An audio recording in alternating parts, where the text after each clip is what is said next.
Fala oi, Kogu. Oi, Kogu. Fala onde você tá. Kogu está em Regensburg, tomando uma cerveja Budweiser,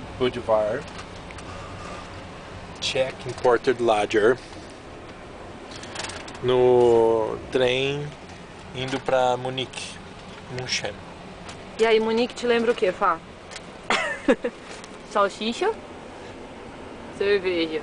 Trilha sonora é assim, ó. Pororopó, pororopó, pororopó, pororopó, pororopó, pororopó.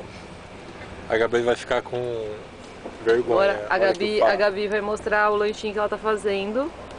Bem farofa. Muito bom. Farofa Bem no farofa. trem. Olha a farofa. Look na farofa. Pô, amiga. Muito bom.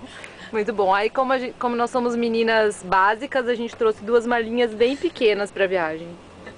Olha o tamanho das malinhas. Isso porque a gente já ocupou um pequeno espaço Sobre as superior. Ah, você achou que era só isso? Ah, te peguei que tem mais. Tem muito mais, muito mais. Eu estou falando como telespectador. Telespectador. Telespectadores. Abre um pedacinho da cortina aí pra mostrar a paisagem, se é que eu vou conseguir. Só mato. Telespectadores. Muito mato. Nesse momento só tem mato. Olha só, hein? Agora cresceu. Muito bem. Essa é a paisagem. Uma plantação de alguma coisa. Uma das primeiras que a gente vê na viagem. Paisagem. Aqui só tem pasto.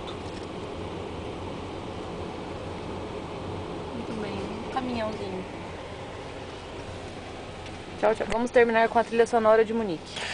Pororopó, pororopó, pororopó, pororopó, pororopó, pororopó.